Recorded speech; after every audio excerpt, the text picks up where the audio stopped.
Всем добрый день, меня зовут Раиса Зубарева, и вы на канале Движения за независимость Саха. Сегодня у нас очередной выпуск новостей за неделю. И начать это видео я бы хотела с основной новости этой недели – отставка мэра города Алекминск Сергея Щеблякова. Давайте посмотрим. Срочная новость из Алекминска. Глава города Сергей Щебляков подал в отставку. Сегодня я подал в городской совет депутатов заявление о сложении полномочий главы города, что позволит вам избрать свою главу города и еще 5 лет жить, зная, что именно вы управляете своей землей. Щебляков тем самым сделал ход на опережение и дал возможность своим землякам на досрочных выборах самим избрать нового мэра Алекминска. Совсем скоро депутаты Государственного собрания Ултумен наверняка примут закон, и все посылки к этому есть, который закроет страницу под названием «Выборы». Глав, мэров, глав районов, поселений жители больше избирать не будут. И я не могу этого допустить, мое мнение в этом вопросе не поменялось. В Якутии главы поселений должны избирать жители поселений, а главу Алекминска должны избирать вы, жители, и никто другой. Именно поэтому я принял для себя важное решение дать Алекминску шанс. Шанс на то, чтобы у дорогого моему сердцу города было еще 5 лет с избранным народом главой города, который будет подчиняться в первую очередь его жителям, тем, кто его избрали, который будет учитывать мнения и потребности горожан, который будет заботиться о благополучии алекминчан. Это сильный политический шаг. Реформой местного самоуправления людей хотят лишить выборов, глав городов и поселков будут назначать сверху. Сегодня Щебляков использовал единственный шанс сохранить для людей право голоса. Теперь многое зависит от жителей. Сумеют ли они защитить свое право и выбрать того, кто действительно будет работать для города?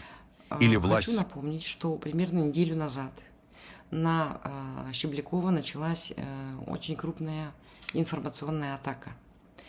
Его почему-то совершенно безосновательно назвали иностранным агентом, связали его со мной, связали его с работой на иностранные спецслужбы.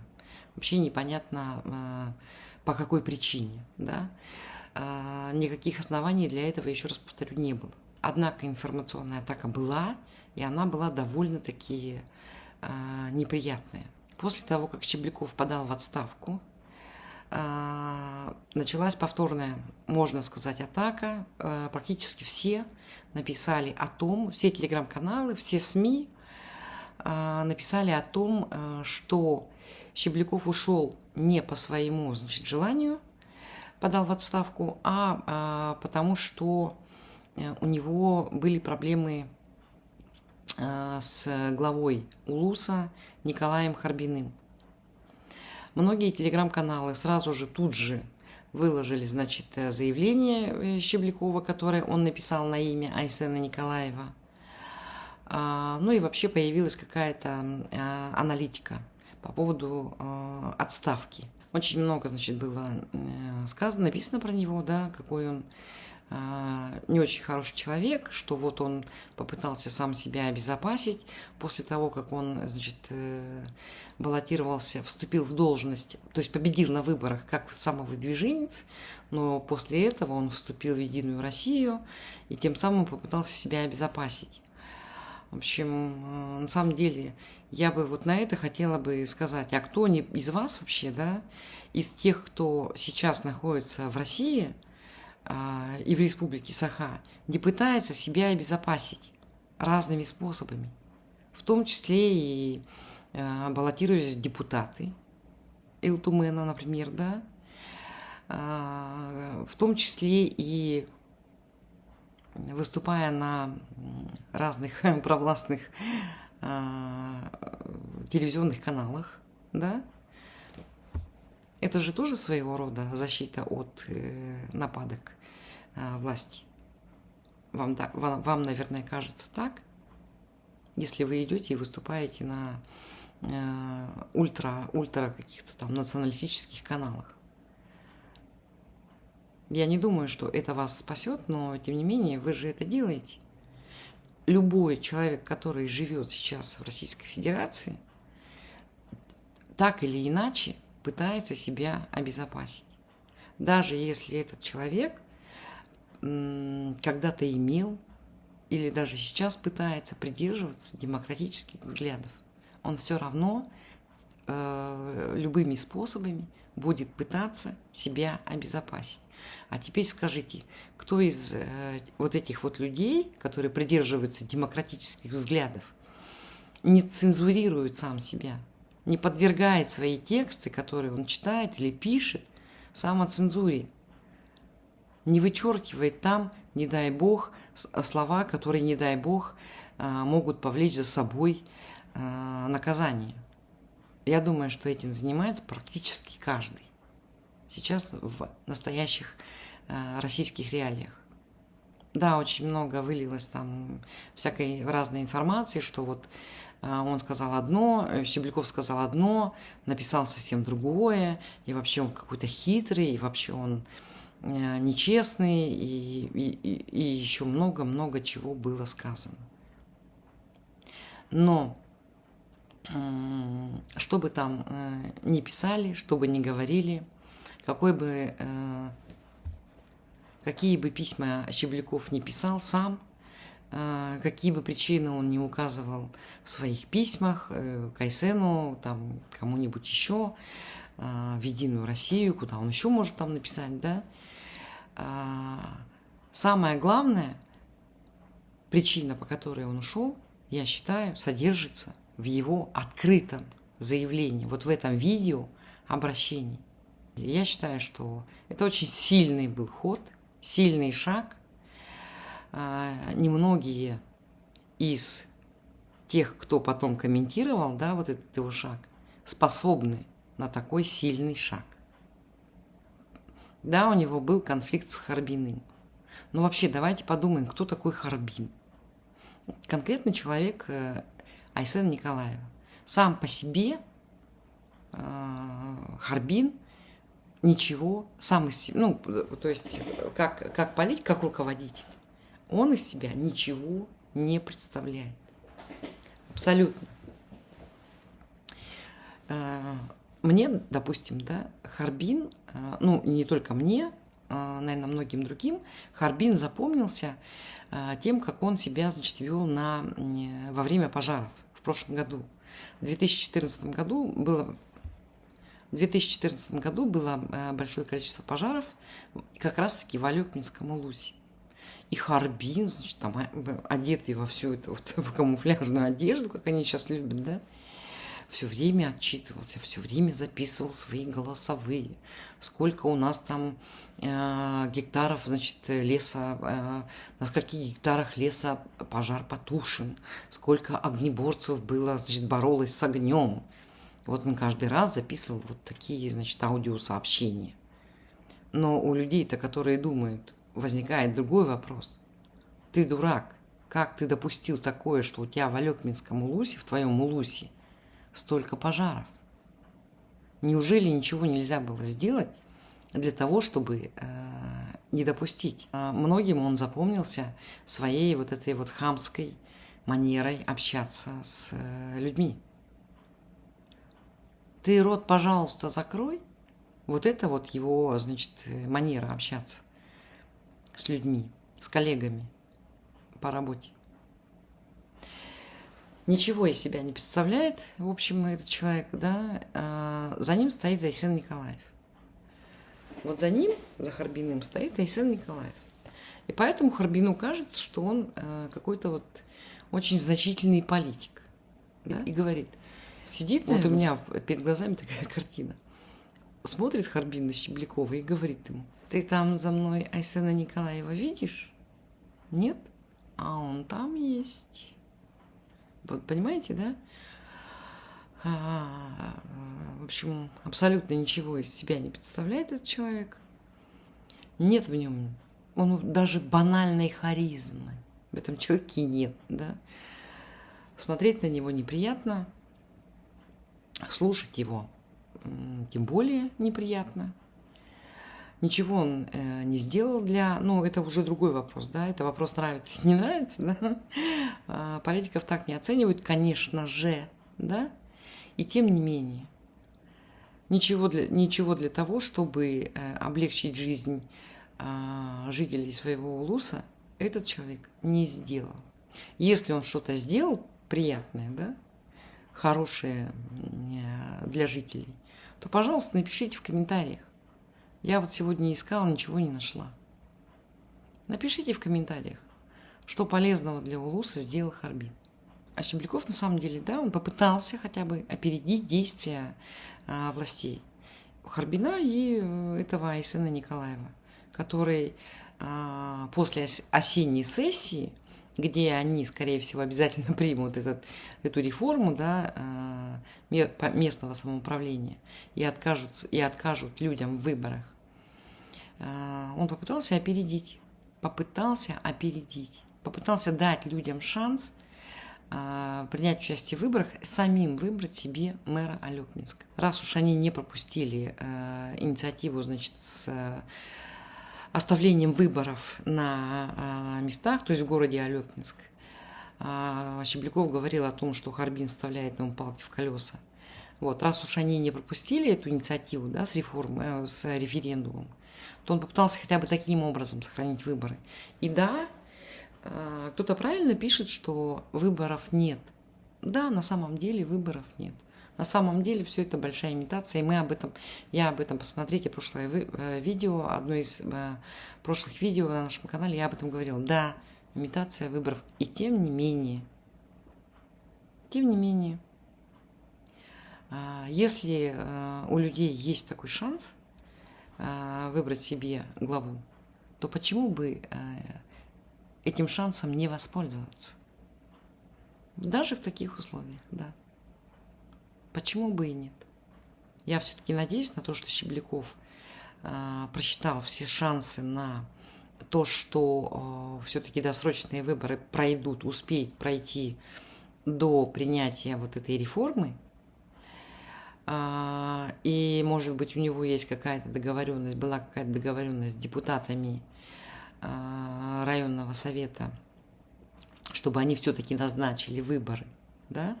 Иначе вся вот эта его инициатива с отставкой, она как бы теряет смысл. Вот. Все-таки хочется надеяться на то, что он просчитал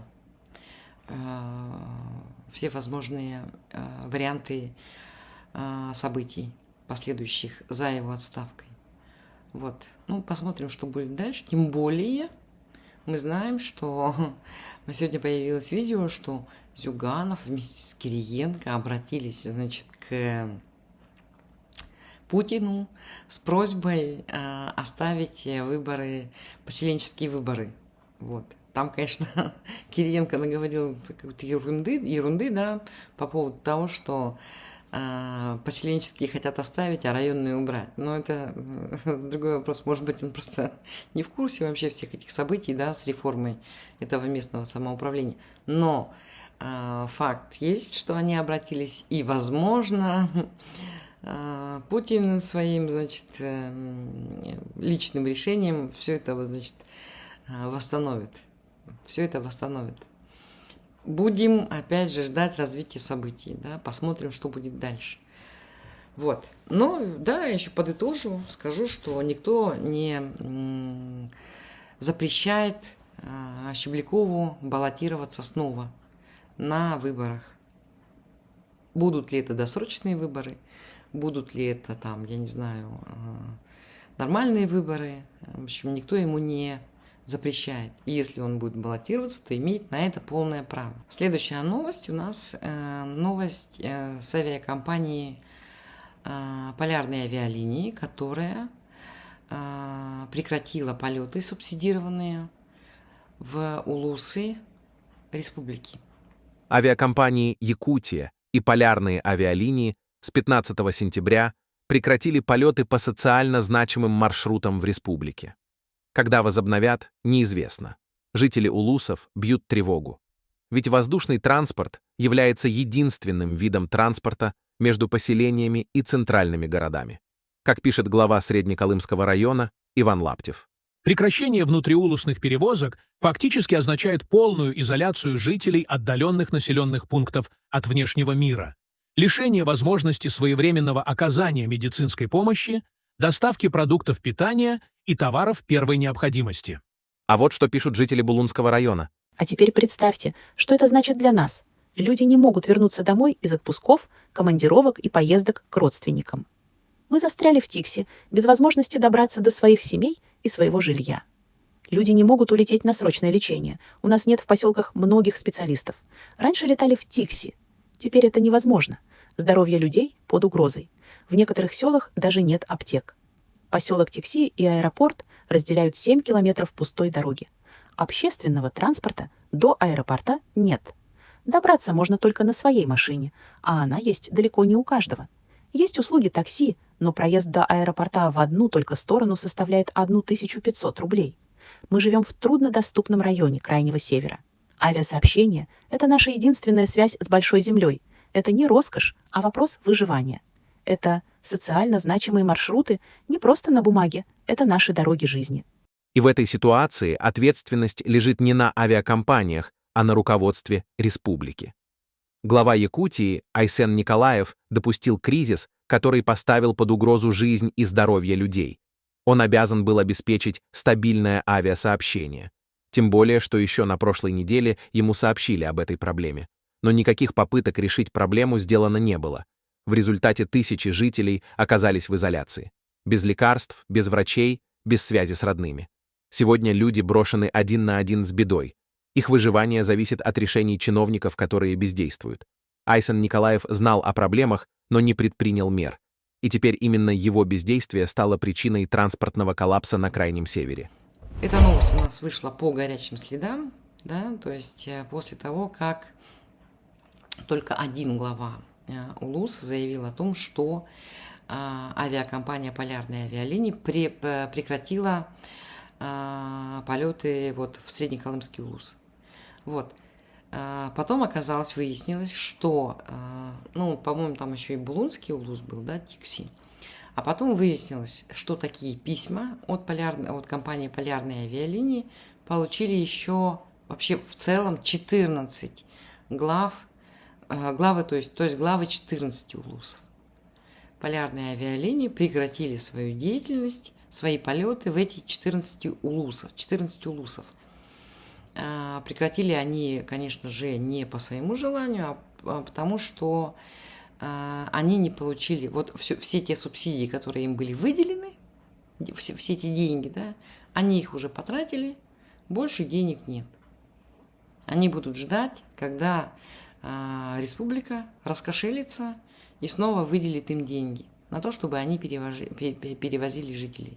Наверное, тут не стоит даже спрашивать, да, о том, что происходит и почему в республике нет денег на то, чтобы содержать компанию «Полярные авиалинии», субсидировать билеты для населения. В республике просто нет денег, и все об этом знают. В республике просто нет денег. Субсидированные билеты до этого были сокращены в 5 раз, да? Субсидии на перелеты. Что будет дальше с отраслью, вообще непонятно. Денег нет. Зато посмотрите прекрасные, отчеты у нас с этого экономического форума. Да, мы считаем, форум удался. 27 соглашений очень важных для нашей республики на сумму 106 миллиардов рублей были подписаны в рамках этого форума. Якутия первая в стране подписала соглашение с фондом «Кристалла роста» о разработке стратегии капитализации республики. То есть мы считаем, что это тоже важный шаг вот в целом для укрепления экономики, для устойчивого экономического роста, и соглашение позволит привлечь как интеллектуальные, так и финансовые ресурсы и разработать новые механизмы. Да, и впечатляющие итоги. Хотелось бы... Восточный экономический форум, да, насколько я понимаю, называется. Мы там, заключили огромное, вот замминистра девушка, да, рассказывала о том, что мы заключили огромное количество, значит, договоров на какие-то огромное количество денег, да, они там заключили инвестиционные проекты, они туда возили, они туда, значит, целый год готовились к этому форуму, значит, и так прекрасно они там выступили, и так прекрасно они там, значит, заключили столько договоров, столько денег придет к нам, значит, в республику. И, значит, так смешно было смотреть вообще на все это, да? И, значит, ведущая спрашивает его: как замечательно! Какие замечательные, значит, результаты. А вот расскажите нам подробнее. Какие же инвестиционные проекты у нас будут реализованы? И та, значит, им рассказывает: вот у нас будет тут и то, и вот это, и вот, а еще у нас будет это, вот и кампус, и там еще что-то, да. И вот как это все замечательно. И прямо я вот на все это смотрю и думаю: да боже мой, у вас внутриреспубликанская компания, которая работает, да, внутри республики, у нее денег нет людей возить. Вы вообще о чем рассказываете нам? На фоне всего этого, да, на фоне всего этого вспоминаем, значит, то, что говорил депутат Виктор Федоров. Хватит кормить авиакомпанию Якутия. Она снова попросила там 5 миллиардов рублей. На что? Или там, да, 5 миллиардов, по-моему, попросили, если не ошибаюсь. Это же вообще черная дыра, которая у нас, у жителей республики, забирает деньги. Вместо этого субсидируйте полярные авиалинии, чтобы они внутри улусов людей перевозили. Недавно видео появилось, как люди добираются из одного населенного пункта в другой. На тракторах, да, на лошадях, на этих квадроциклах. Обеспечьте людям нормальное. У них нет ни денег, ни желания, ни даже желания научиться, как это сделать. Как обеспечить людей нормальным круглогодичным сообщением.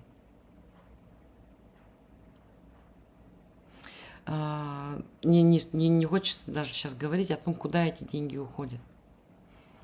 Все вот эти деньги от этих инвестпроектов. Самые первые на Дальнем Востоке. Номер 1. Вы вообще понимаете, о чем вы говорите? Не хочется говорить, да? Вот в такой период, когда просто у страны нет денег, у республики нет денег, еще и на войну тратятся деньги, да, а потом они еще разворовываются, эти деньги, ну, как обычно, да, потому что в России невозможно жить и не воровать, да, особенно если ты чиновник, и особенно если ты крупный чиновник. Самый главный вор – это глава региона. Самый главный вор в республике – это глава нашей республики. Вот он самый главный вор. Конечно же, у них в этих условиях не будет денег ни на что. Ну хотя бы постеснялись бы это, говорить вот такие вещи в прямом эфире на местном телевидении. Ну хотя бы постеснялись бы. Вот так откровенно врать. Потому что я не думаю, что заместитель министра по экономике дура, извините меня. Я не думаю. Я все-таки о ней лучшего мнения. Вот, а если она не дура, то она просто врет. Чего там еще? На фоне, опять же, эти рассказы о, значит, экономическом форуме, о том, какие мы лучшие, какие мы передовые. И это все на фоне того, что у нас предприятия банкроты. ГУП ЖКХ. ГУП ЖКХ. Были еще сообщения еще, по-моему, в начале этого года о том, что авиакомпания Якутия не платит по долгам ГУП ЖКХ. Конечно, ГУБ-ЖКХ будет банкрот. Во-первых, субсидий не получает из республиканского бюджета. Во-вторых, не получает по долгам деньги. Абсолютно отвратительное управление, да? Почему вот этот износ сетей коммунальных никто не, как это говорится, не меняет, да? Все эти изношенные сети. Деньги же есть. Вообще деньги в республике есть. Почему никто не меняет эти сети? Почему этим вообще никто не озаботился? Где у нас, значит, Министерство хозяйства нашего коммунального? Вообще все эти вопросы, я вот смотрю вот на эту ситуацию, да, и все время задаю вопрос, ну как же так? Ну где же вы? Почему же вы не работаете? Кто же вообще, куда деваются деньги? Ну, я понимаю, сама себе отвечать на этот вопрос, это вопросы риторические. Потому что все прекрасно все знают. Куда уходят деньги? Почему никто ничего не делает? Почему никто ничего не хочет делать? Вообще, будет ли когда-нибудь что-нибудь сделано при этой власти? Возвращаясь к этому сюжету, замминистра экономики, которая вот рассказывала про этот экономический форум, давайте посмотрим следующий сюжет. Он, кстати, связан. Она говорила там о демографии. И у нас, значит, новость такая прошла о том, что спикер парламента Еремеев раскрыл такие карты и рассказал, откуда на самом деле появилась вот эта цифра – 1 миллион жителей Республики Саха. Давайте посмотрим. Положительное сальдо прироста населения Якутии во многом обусловлено за счет миграции. В 2020-2021 годах впервые за весь постсоветский период в Якутии миграционный отток сменился миграционным приростом, что внесло свой вклад в демографическую ситуацию и в итоге позволило в 2023 году достичь миллионной численности населения республики. Этой цифры, несмотря на положительный естественный прирост населения республики, не удавалось достичь с 1985 года, когда население республики впервые составило 1 миллион человек, а в 1991 году была зафиксирована самая высокая численность населения Якутии – 1 миллион 119 тысяч человек.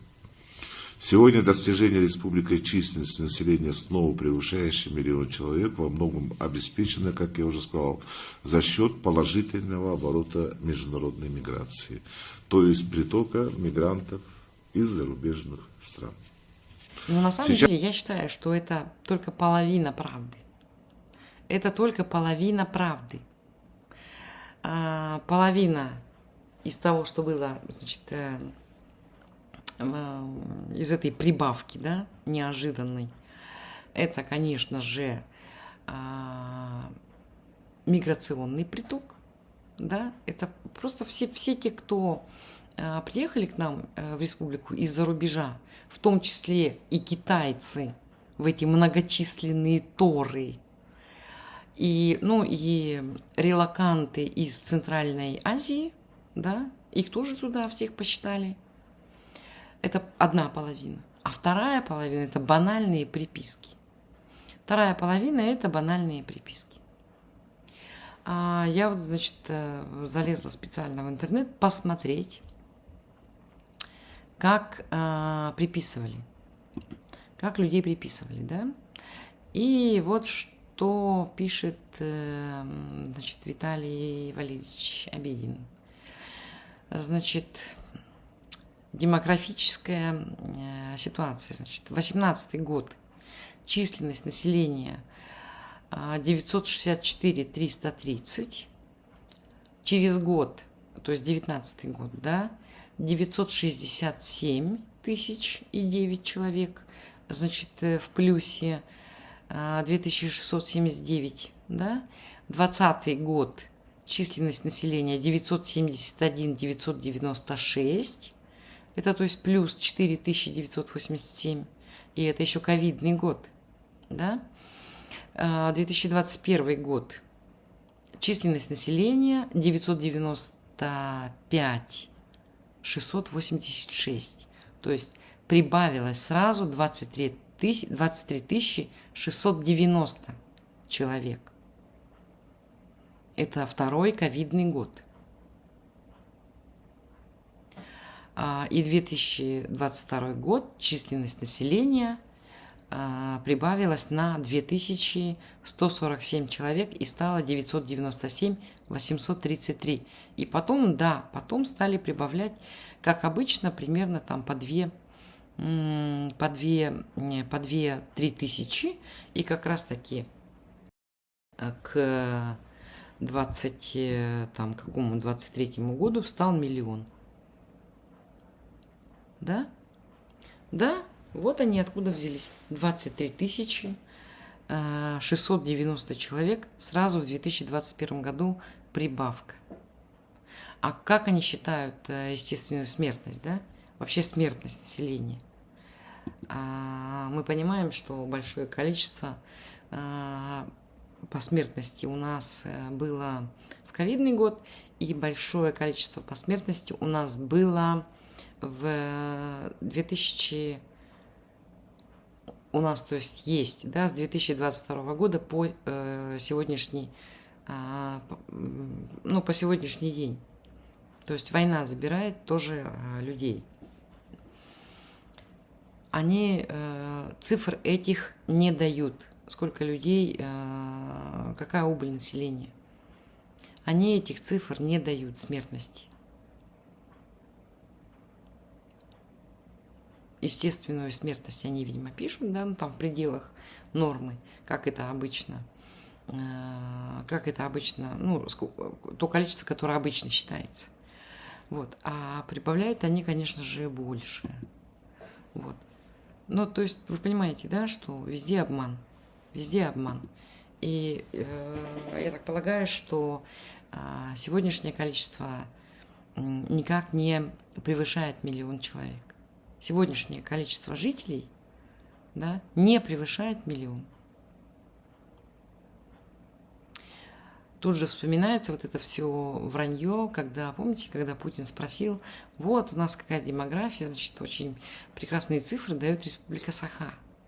Ну-ка, Айсен Сергеевич, скажите-ка нам, откуда у вас такая демография? Откуда у вас такой прирост? И тот, значит, довольно отвечает, а наши жители любят жизнь. Если бы наши жители любили жизнь, то они бы не шли массово на войну. Понимаете? У нас, видимо, только один человек любит жизнь в Республике Саха. И зовут его Айсен. И фамилия его Николаев. На этом, пожалуй, на сегодня все. Еще раз повторяю, подписывайтесь на наш канал. Ставьте лайки, комментируйте. А мы будем следить за ситуацией.